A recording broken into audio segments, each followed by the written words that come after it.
ओम शांति। आज है 26/4/2024 की वाणी। तो चलिए अभी हम सुनते हैं परमात्मा महावाक्य। बाबा कहते हैं, मीठे बच्चे, शरीर निर्वाह अर्थ कर्म करते हुए बेहद की उन्नति करो। जितना अच्छी रीति बेहद की पढ़ाई पढ़ेंगे उतनी उन्नति होगी। प्रश्न: तुम बच्चे जो बेहद की पढ़ाई पढ़ रहे हो, इसमें सबसे उच्च डिफिकल्ट सब्जेक्ट कौन सी है? उत्तर है, इस पढ़ाई में सबसे ऊंची सब्जेक्ट है भाई भाई की दृष्टि पक्की करना। बाप ने ज्ञान का जो तीसरा नेत्र दिया है, उस नेत्र से आत्मा भाई भाई को देखो। जरा भी आंखें धोखा न दे। किसी भी देहधारी के नाम रूप में बुद्धि न जाए। बुद्धि में जरा भी विकारी छीछी संकल्प न चले। यह है मेहनत। इस सब्जेक्ट में पास होने वाले विश्व का मालिक बन जाएंगे। ओम शांति। बेहद का बाप पेट बेहद के बच्चों को समझाते हैं। हर एक बात एक हद की होती है, दूसरी बेहद की भी होती है।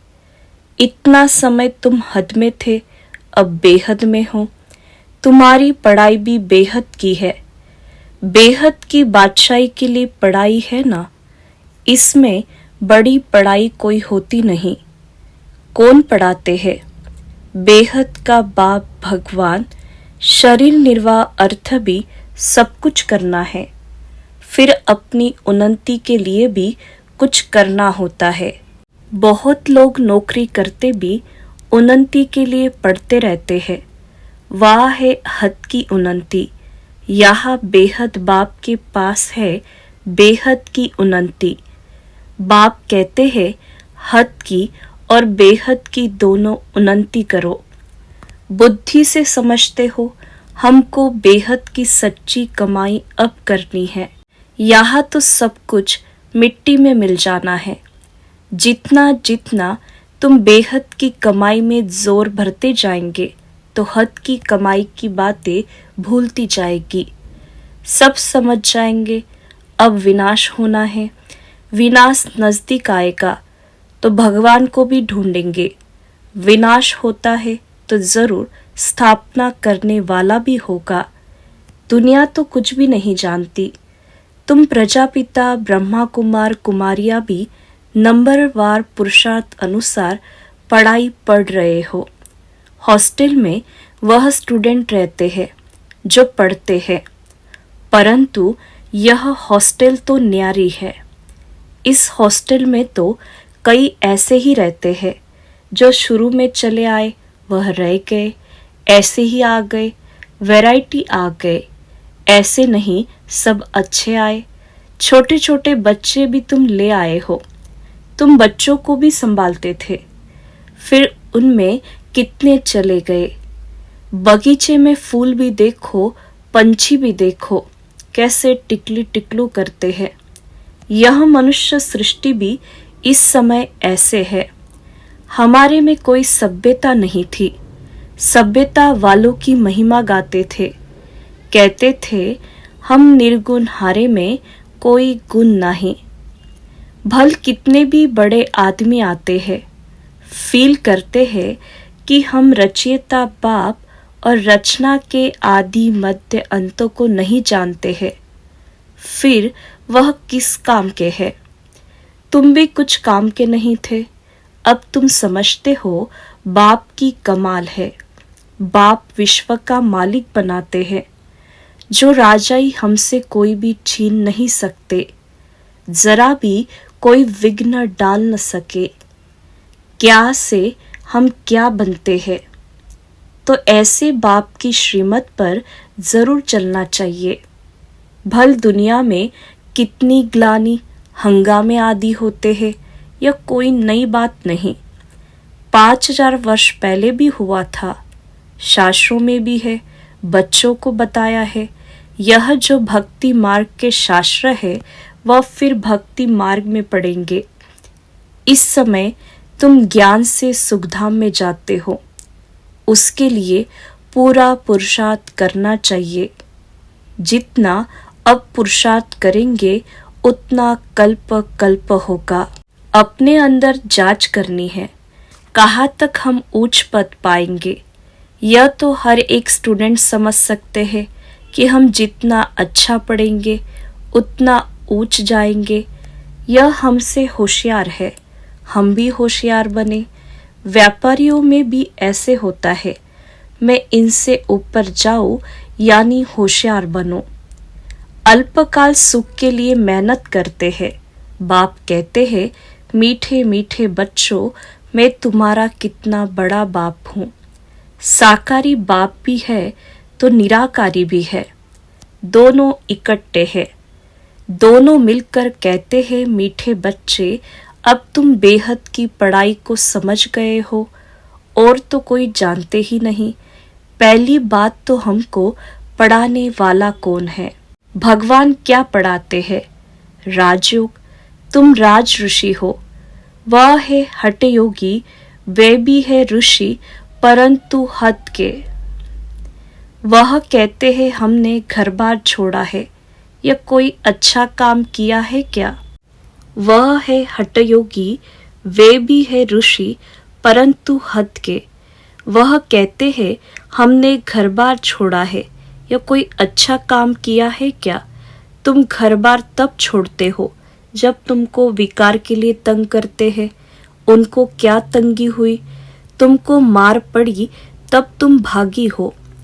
एक एक से पूछो, कुमारियों ने, स्त्रियों ने कितनी मार खाई है, तब चली आई। शुरू में कितने आए? यहाँ मिलता था ज्ञान अमृत तो चिट्ठी ले आई कि हम ज्ञान अमृत पीने ओम राधे के पास जा रहे हैं। यह विकार पर झगड़ा हंगामा शुरू से चलता आ रहा है। बंद तब होगा जब आसुरी दुनिया का विनाश होगा, फिर आधा कल्प के लिए बंद हो जाएगा। अभी तुम बच्चे बेहद के बाप से प्रारब्ध लेते हो। बेहद का बाप सबको बेहद की प्रारब्ध देते हैं। हद का बाप हद की प्रारब्ध देते हैं, वह भी सिर्फ बच्चों को ही वर्षा मिलता है। यहाँ बाप कहते हैं, तुम बच्ची हो या बच्चा, दोनों वर्षे के हकदार है। उस लौकिक बाप के पास भेद रहता है, सिर्फ बच्चे को वारिस बनाते हैं। स्त्री को हाफ पार्टनर कहते हैं, परंतु उनको भी हिस्सा देते नहीं है, बच्चा ही संभाल लेते हैं। बाप का बच्चों में मोह रहता है। यह बाप तो कायदे अनुसार सभी बच्चों को मतलब आत्माओं को वर्षा देते हैं। यह बच्चे व बच्ची के भेद का मालूम ही नहीं। तुम कितने सुख का वर्षा बेहद के बाप से लेते हो, फिर भी पूरा पढ़ते नहीं, पढ़ाई को छोड़ देते हैं। बच्चियां लिखती है, बाबा फलाने ने ब्लड से लिख कर दिया, अब नहीं आता। ब्लड से भी लिखते हैं, बाबा आप प्यार करो व ठुकराओ, हम आपको कभी छोड़ेंगे नहीं, परंतु परवरिश लेकर फिर भी चले जाते।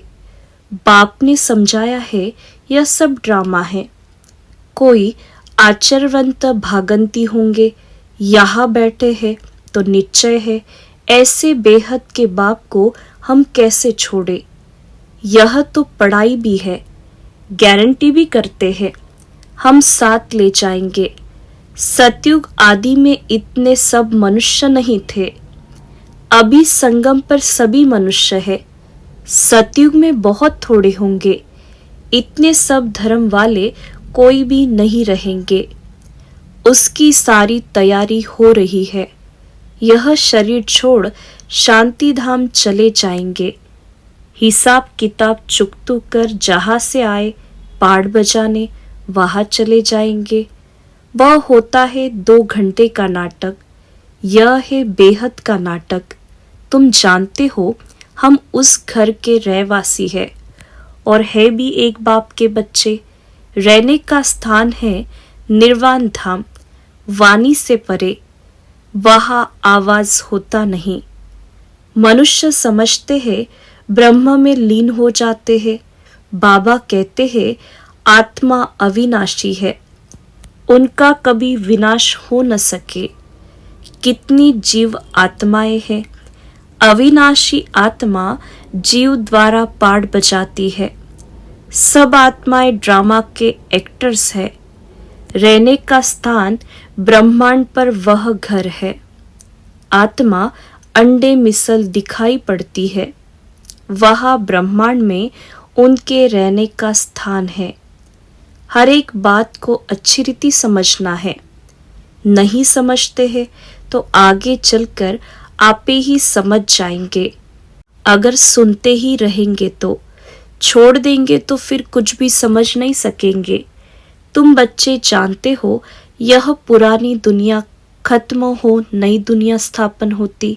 बाप कहते हैं कल तुम विश्व के मालिक थे, अब फिर तुम विश्व के मालिक बनने आए हो। गीत भी है ना, बाबा हमको ऐसा मालिक बनाते हैं जो कोई हमसे छीन न सके। आकाश जमीन आदि पर हमारा अधिकार रहता है। इस दुनिया में देखो क्या क्या होता है, सब है मतलब के साथी। वहाँ तो ऐसे नहीं होगा जैसे लौकिक बाप बच्चों को कहते हैं इनको अच्छी रीति संभालना। बेहद का बाप भी कहते हैं तुमको धन माल सब कुछ देते हैं, तुमने हमको बुलाया है पावन दुनिया में ले चलो तो जरूर पावन बनाकर विश्व का मालिक बनाऊंगा। बाप कितना युक्ति से समझाते हैं। इनका नाम है ही सहज ज्ञान और योग। सेकंड की बात है, सेकंड में मुक्ति, जीवन मुक्ति। तुम अब कितना दूरादेशी बुद्धि हो गए हो। यही चिंतन होता रहे कि हम बेहद के बाप द्वारा पढ़ रहे हैं, हम अपने लिए राज्य स्थापन कर रहे हैं, तो उसमें हम ऊंच पद क्यों न पाए, कम क्यों पाए। राजधानी स्थापन होती है, उसमें भी मर्तबे होंगे ना। दास दासियां ढेर होंगे, वह भी बहुत सुख पाते हैं। साथ में महलों में रहेंगे, बच्चों आदि को संभालते होंगे, कितना सुखी होंगे। सिर्फ नाम है दास दासी। जो राजा रानी खाते वही दास दासियां भी खाते हैं। प्रजा को तो नहीं मिलता। दास दासियों का भी बहुत मान है, परंतु उनमें भी नंबरवार। तुम बच्चे सारे विश्व के मालिक बनते हो। दास दासियां तो यहाँ भी राजाओं के पास होती है। प्रिंसेस की जब सभा लगती है, आपस में मिलते हैं तो फुल श्रृंगार किए हुए ताज आदि सहित होते हैं। फिर उनमें भी नंबरवार बड़ी शोभनिक सभा लगती है। उसमें रानियां नहीं बैठती है, वह पर्दे में रहती है। ये सब बातें बाप समझाते हैं। उनको तुम प्राणदाता भी कहते हो, जीव दान देने वाला, घड़ी घड़ी शरीर छोड़ने से बचाने वाला है। वहां मरने की चिंता नहीं होती, यहाँ कितनी चिंता रहती है। थोड़ा कुछ होता है तो बुलाएंगे डॉक्टर को कि कहाँ मर न जाए। वहाँ डर की बात नहीं। तुम काल पर जीत पाते हो तो कितना नशा रहना चाहिए। पढ़ाने वाले को याद करो तो भी याद की यात्रा हुई। बाप टीचर सदगुरु को याद करो तो भी ठीक है। जितना श्रीमत पर चलेंगे, मनसा वाचा कर्मना पावन बनना है। बुद्धि में विकारी संकल्प भी न आए। वह तब होगा जब भाई भाई समझेंगे। बहन भाई समझने से भी छीछी हो जाते हैं। सबसे अधिक धोखा देने वाली यह आंखें है। इसलिए बाप ने तीसरा नेत्र दिया है, तो अपने को आत्मा समझ भाई भाई देखो। इसको कहा जाता है ज्ञान का तीसरा नेत्र। बहन भाई भी फेल होते हैं तो दूसरी युक्ति निकाली जाती है, अपने को भाई भाई समझो। बड़ी मेहनत है। सब्जेक्ट होती है ना, कोई बहुत डिफिकल्ट सब्जेक्ट होती है, यह पढ़ाई है, इसमें भी उच्च सब्जेक्ट है, तुम किसी के भी नाम रूप में नहीं फंस सकते हो। बहुत बड़ा इम्तहान है, विश्व का मालिक बनना है। मुख्य बात बाप कहते हैं भाई भाई समझो। तो बच्चों को इतना पुरुषार्थ करना चाहिए, परंतु चलते चलते कितने ट्रेटर भी बन पड़ते हैं। यहाँ भी ऐसे होता है, अच्छे अच्छे बच्चों को माया अपना बना देती है। तब बाप कहते हैं मुझे फारकती भी दे देते हो, डाइवोर्स भी दे देते हो। फारकती बच्चे और बाप की होती है और डाइवोर्स स्त्री और पति का होता है। बाप कहते हैं हमको दोनों मिलते हैं। अच्छी अच्छी बच्चियां भी डाइवोर्स दे जाकर रावण की बन जाती है। वंडरफुल खेल है ना, माया क्या नहीं कर देती है। बाप कहते हैं माया बड़ी कड़ी है, गायन है गज को ग्राह ने खाया। बहुत गफलत कर बैठते हैं, बाप से बेअदबी करते हैं तो माया कच्चा खा लेती है। माया ऐसी है जो कोई कोई को एकदम पकड़ लेती है। अच्छा, बच्चों को कितना सुनाए, कितना सुनाओ, मुख्य बात है अल्प। मुसलमान भी कहते हैं सवेरे उठकर अल्प को याद करो। यह वेला सोने की नहीं है, इस उपाय से ही विकर्म विनाश होते हैं और कोई उपाय नहीं। बाप तुम बच्चों के साथ कितना वफादार है, कभी तुमको छोड़ेंगे नहीं। आए ही है सुधार कर साथ ले जाने, याद की यात्रा से ही तुम सतो प्रधान होंगे, उस तरफ जमा होता जाएगा। बाप कहते हैं अपना चोपड़ा रखो, कितना याद करते हैं, कितनी सर्विस करते हैं।